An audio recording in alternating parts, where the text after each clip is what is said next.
Jueves 19 de agosto, lección número 8, libres para descansar. Jehová es mi luz y mi salvación. ¿De quién temeré? Jehová es la fortaleza de mi vida. ¿De quién he de atemorizarme? Salmo 27:1. Señor, nos encomendamos en este día en tus manos para que tus ángeles dirijan nuestros pasos hasta el final.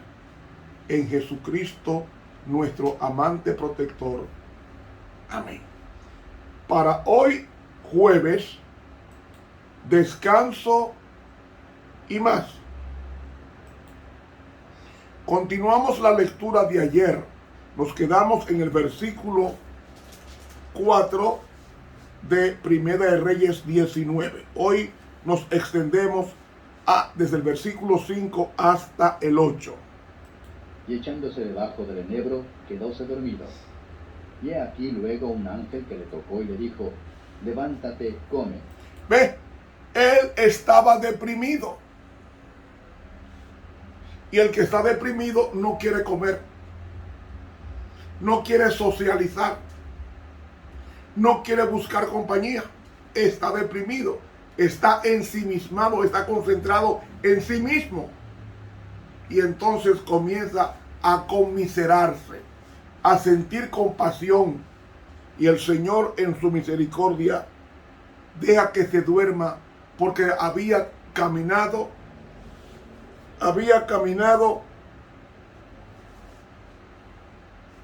desde el Horeb, desde el monte Horeb. Él había caminado 320 kilómetros en el versículo 8, porque en el versículo 3 él había caminado 152. Y leemos: Entonces él miró, y he aquí a su cabecera una torta cocida sobre las ascuas y un vaso de agua. Y comió y bebió, y volvióse a dormir. Estaba cansado. Entonces, hermanos, este hombre de Dios, el Señor envió su ángel. Y ese ángel le trae una comida preparada por el mismo ángel. Una torta de pan. Pero no tenía vino, Él lo que necesitaba era agua. Agua para el sediento. Porque vino es una bebida para la alegría. Y lo que necesitaba ahora el profeta Elías no era fiesta. Lo que él necesitaba era refrigerar su alma, refrigerar su espíritu, refrigerar su cuerpo cansado de tanto correr. Y dice que el pan estaba caliente, porque dice sobre las ascuas. La Biblia de Jerusalén traduce ese texto como piedras calientes, un pan caliente y un vaso de agua. Y comió y bebió y volvió a dormir. Y volviendo el ángel de Jehová la segunda vez, tocóle diciendo: levántate, come, porque gran camino te resta. ¿Qué distancia? Oh, mis hermanos, él tenía que salir huyendo 320 kilómetros para ocultarse de la reina de Israel llamada Jezabel, la consorte del rey Acab de Israel. Y ese pan que lo trajo del cielo el ángel, porque fue el ángel quien produjo ese pan.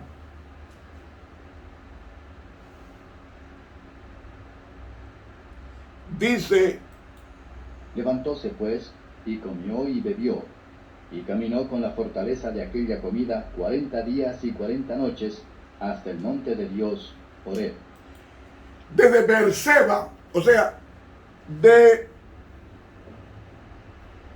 Beerseba hasta el monte Horeb, o sea, el monte Sinaí, ahí había 320 kilómetros. Si caminamos 320 kilómetros, dividimos 320 kilómetros entre 8 horas diarias, entre 8 o 10 horas nos da 8 kilómetros diarios. Un hombre ya mayor caminando en el desierto, expuesto a que le apareciera una fiera terrible como el oso o como un león. Sin embargo, Elías se fue y durante 40 días y 40 noches el profeta Elías caminó y no se cansó. Caminó y no se cansó.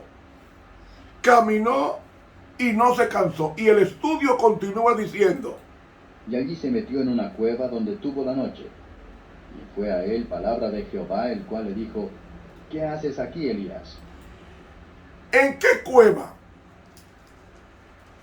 ¿Sabe cuál fue esa cueva? Lea conmigo a Éxodo 33 y el versículo 22.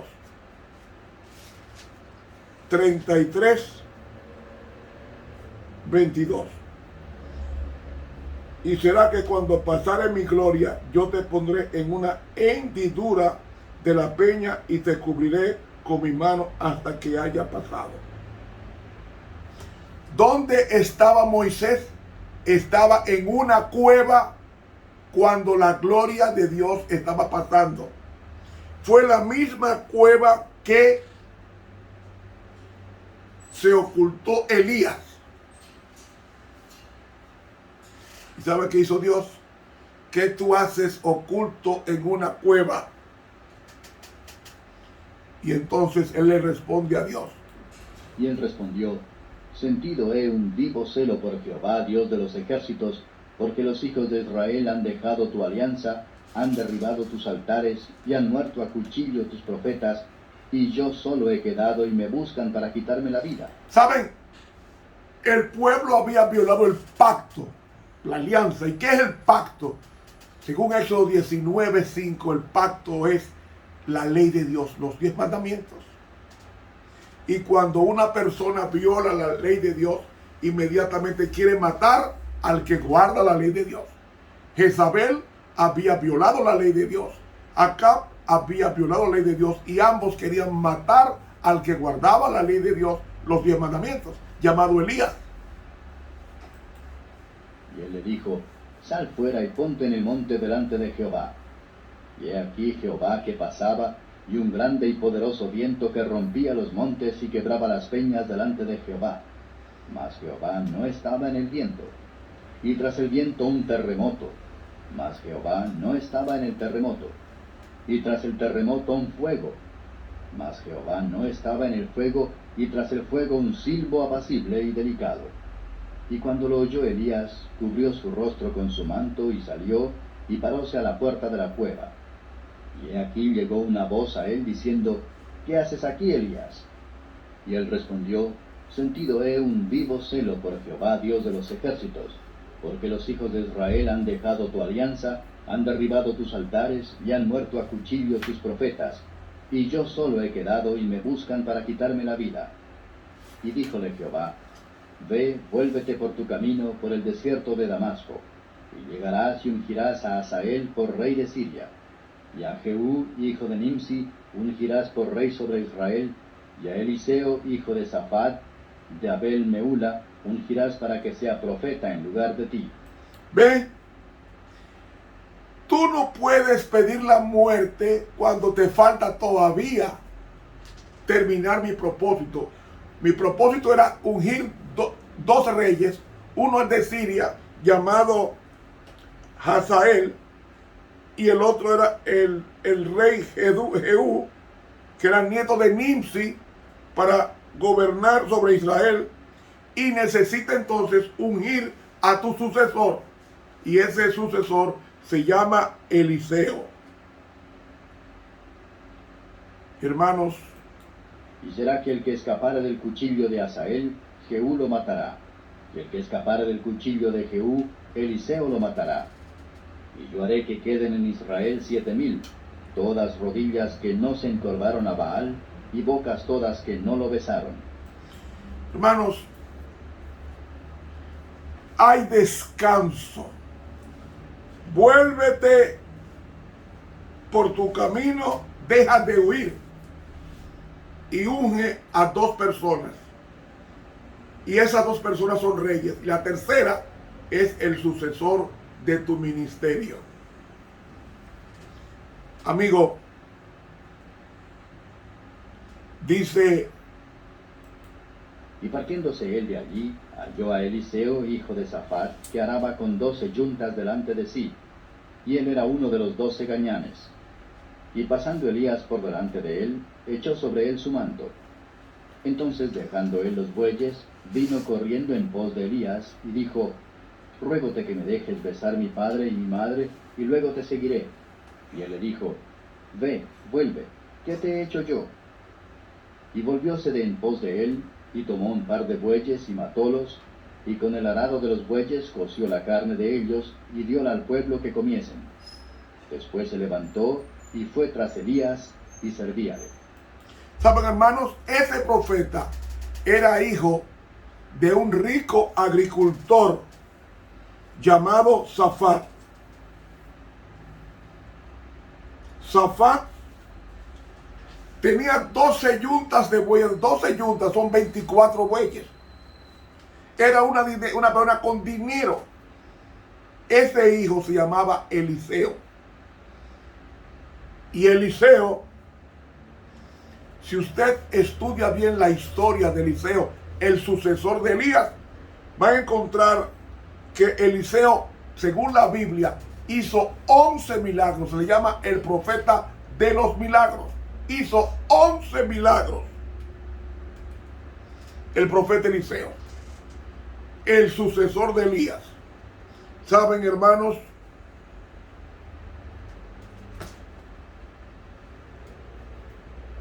Elías vuelve a correr, pero ahora con la reorientación de Dios. Y entonces él, al ungir su sucesor, entonces él regresa en paz, en la plena confianza de que el trabajo suyo no iba a quedar en el aire, sino que Dios había puesto un sucesor para descanso de Elías, el único que él decía profeta que quedaba. No, quedaban 7000. Lo que pasa es que Elías no veía a los siervos de Dios, pero Dios sí tenía su vista puesta en su iglesia, dirigida por los profetas. 7000 que habían aprendido en las escuelas del profeta Samuel y no habían inclinado sus rodillas a Baal, porque el culto a Baal implicaba besar la mano de la estatua, del ídolo.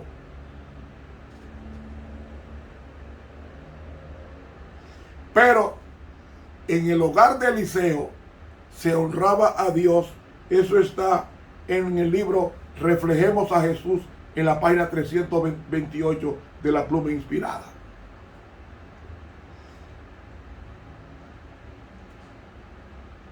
En el libro Testimonios para la Iglesia, en la página 321 nos dice: los que no han llevado responsabilidades pesadas o que no han estado habituados a sentir profundo celo por la causa de Dios, no pueden entender los sentimientos de Elías y no están en condiciones de prodigarle la compasiva ternura que él merece. Dios conoce y puede leer la dolorosa angustia del corazón bajo la tentación y el arduo conflicto. Mientras Elías duerme bajo un enebro que es retama, un toque suave y una voz agradable lo despierta. Se sobresalta inmediatamente aterrorizado, disponiéndose a huir, como si el enemigo que estaba en busca de su vida ciertamente lo hubiera encontrado. Pero en el rostro compasivo y lleno de amor que se inclina sobre él, no ve la faz de un enemigo, sino la de un amigo.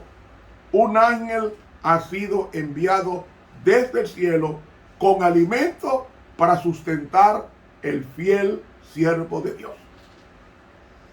El ángel vino con el pan del cielo.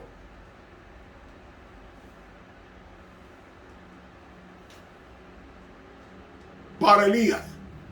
Y Elías fue fortalecido y prosiguió su camino a Horeb.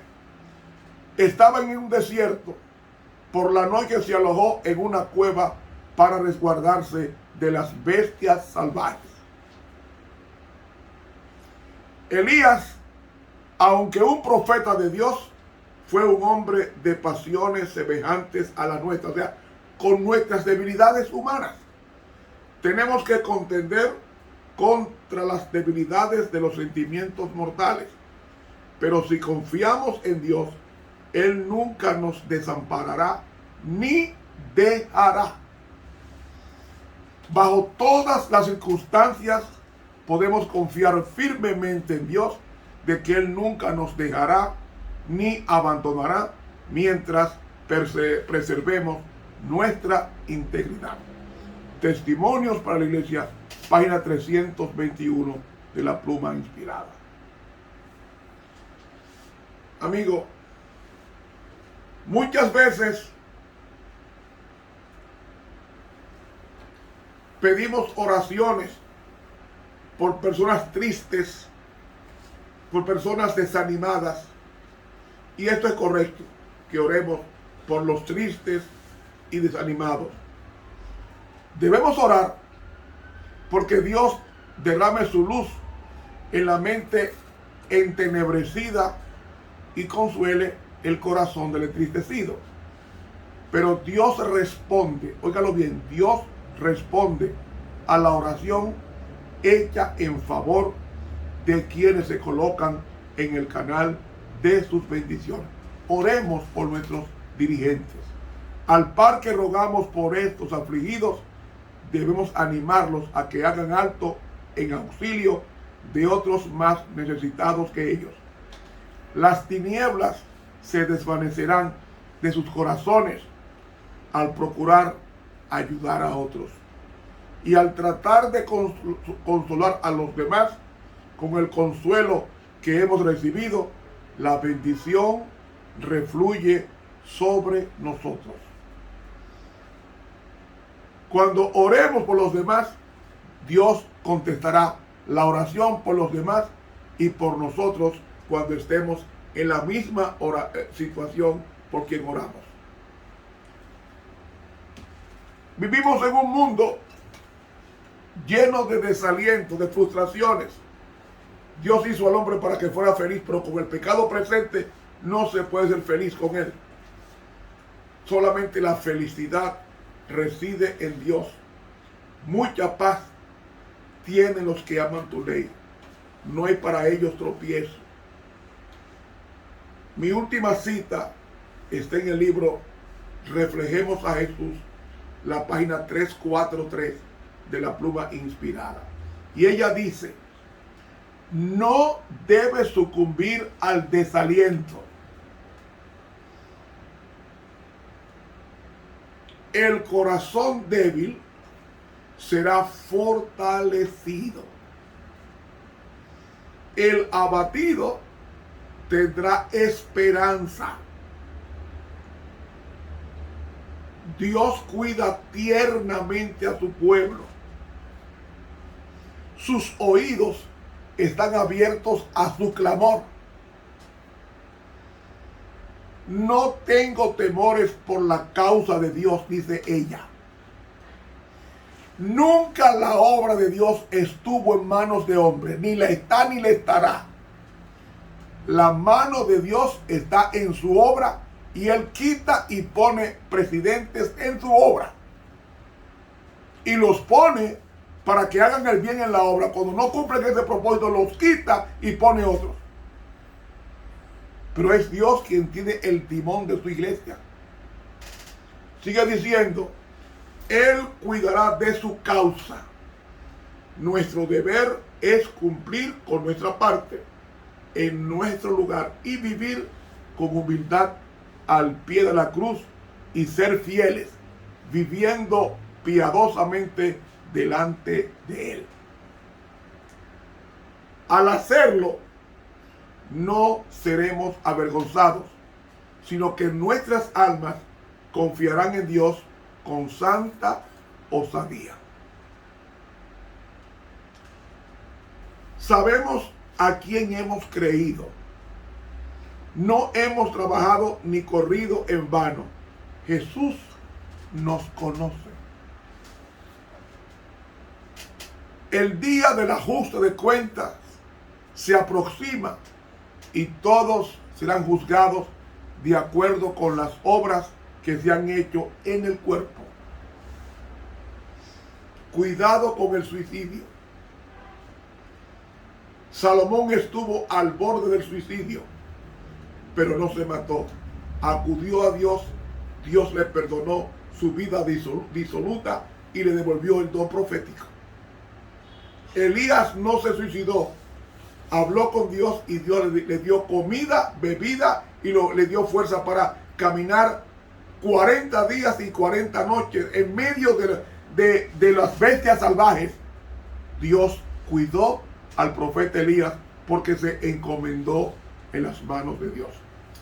Sigue diciendo, es cierto que el mundo está en tinieblas, porque la luz es Cristo. La oposición puede acrecentarse. Los frívolos y los escarnecedores, o sea, los burladores, pueden envalentonarse y endurecerse en sus maldades. Pero nada de esto nos conmoverá. No hemos andado en la incertidumbre. No. Mi corazón está determinado en su confianza en Dios.